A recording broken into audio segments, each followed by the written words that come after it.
as we get into the cost of it, there's a couple things that I've had many bills submitted for over the years.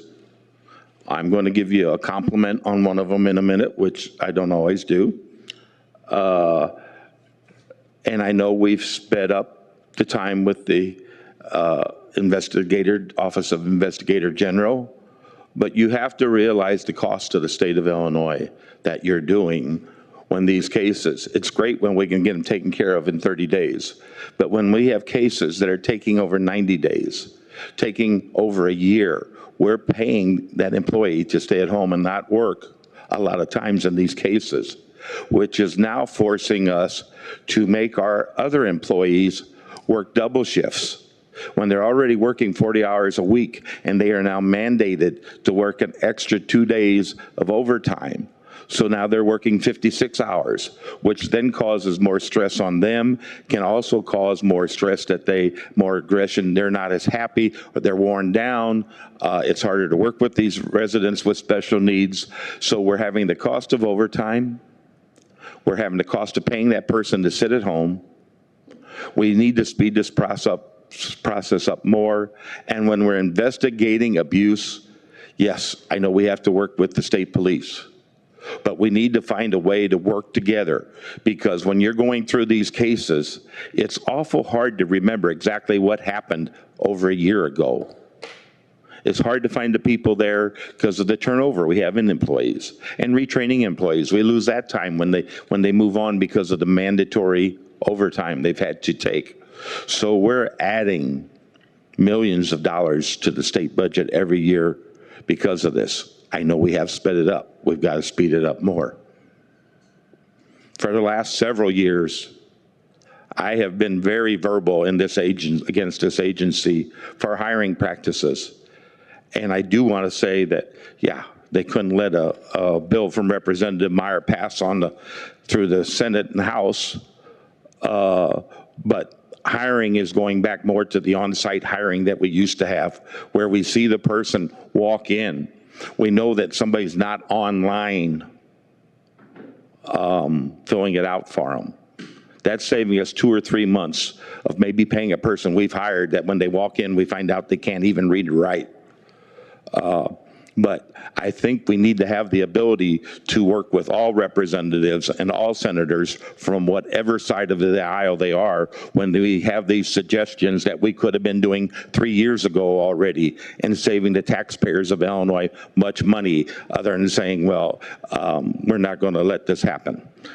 This is a Representative Meier bill, and that seems to be the way some of these have been in the past. My goal as a state representative is to help my constituents and the residents of Illinois.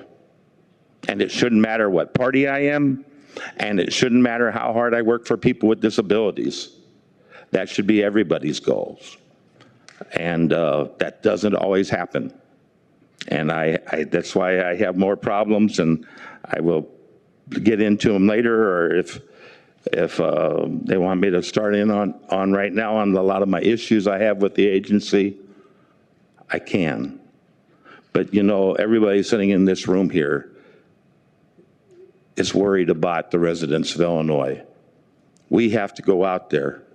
We are their eyes and we are their voices for many of them, because they don't have that opportunity.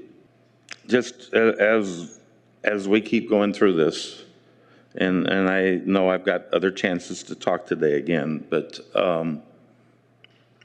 with the way records are kept,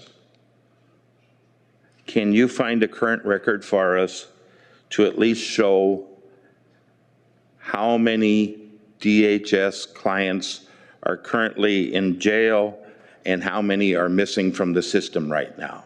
Can that record be given to us so that we can find that number out in the process while we're talking about record keeping and numbers? Because I think that's a very big issue that we have to address, is where are these people and why are they missing? So when we're working on records, whether they're computer, where they're written, where are they and why are they there? When I look at this, and you talk about SILAs and inspections. Do you think that we could maybe cut down on some of the abuse in our SILAs if they were inspected quarterly or even yearly? I mean, I started when it was every 3 years a SILA had to be inspected. I think maybe wouldn't it help with the instances if they were inspected more often?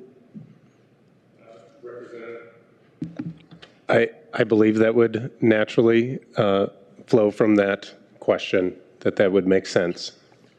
I agree. Like I've stated earlier, I'm happy that the investigation time is getting lower.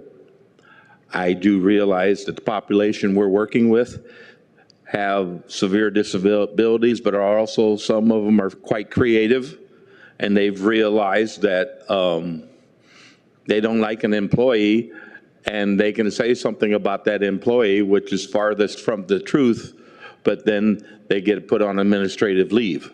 So, I would not want to be doing your job, but it's a job that has to be done, and we need to keep working at it. But I hope that, I mentioned it, if there's something we can do to help work out, because there is a huge block for you to do your job, because if there could be a state police investigation going on, I believe we need to find out a legal way of doing something with the law in Illinois that you can be working aside with the state police, so we can shorten these up even shorter.